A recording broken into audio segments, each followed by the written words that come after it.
निष्काम कर्म।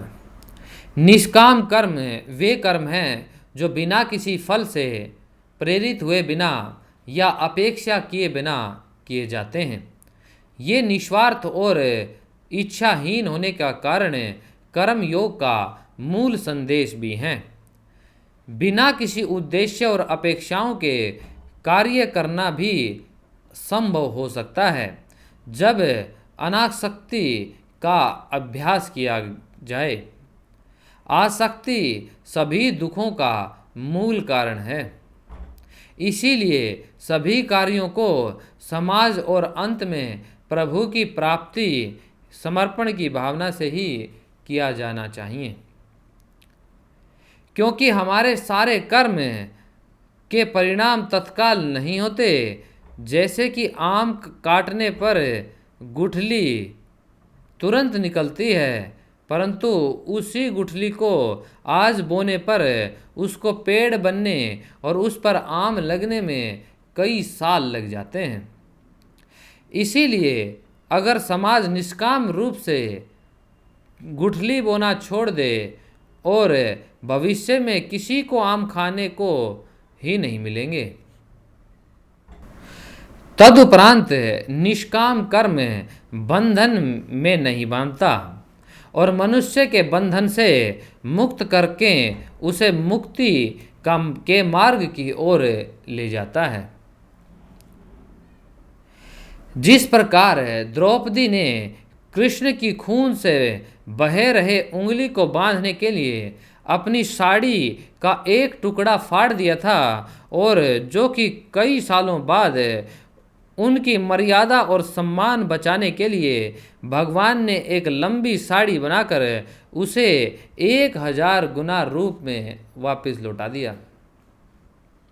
इस प्रकार हमें कर्मों को बिना किसी परिणाम की अपेक्षा के केवल निस्वार्थ और शुद्ध भाव से करना चाहिए और पूर्ण विश्वास के साथ करना चाहिए, और समझना चाहिए कि जैसा हम बोते हैं वैसा ही हम पाते हैं। निषिद्ध कर्म। निषिद्ध कर्म वे कर्म हैं जो शास्त्रों द्वारा प्रतिबंधित हैं। हर एक व्यक्ति को इनसे पूरी तरह से बचकर रहना चाहिए। उनमें से कुछ हैं हत्या, चोरी, जुआ, नशा, अवैध संबंध वगैरह वगैरह।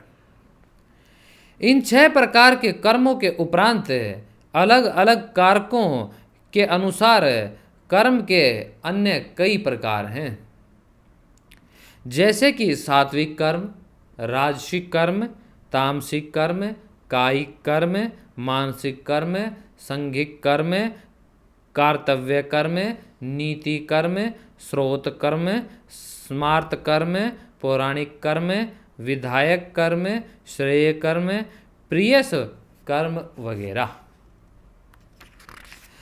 अब हम इन सभी कर्मों के अनुसार जीव आत्मा इस पूरे विशाल ब्रह्मांड में अनंत काल तक घूमते रहते हैं।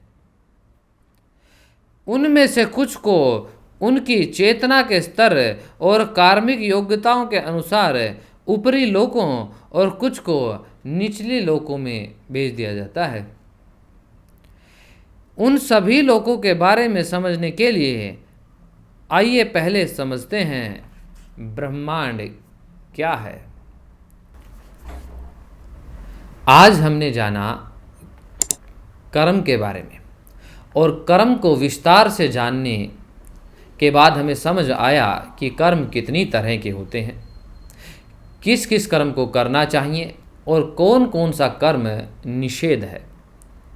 इन सभी बातों को जानकर हमें एक विशेष बात पता चली कि प्रत्येक मनुष्य को या प्रत्येक जीवधारी को निष्काम कर्म करने चाहिए, अर्थात किसी भी कर्म को करने के लिए उसके अंदर अपना व्यक्तिगत हित न हो, या तो वो दूसरों के लिए किया गया हो, और या वो भगवान को निमित्त करके किया गया हो।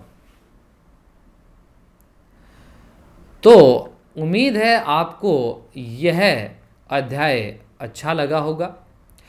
अगले अध्याय को हम जल्द ही लेकर आएंगे, उसका नाम है ब्रह्मांड।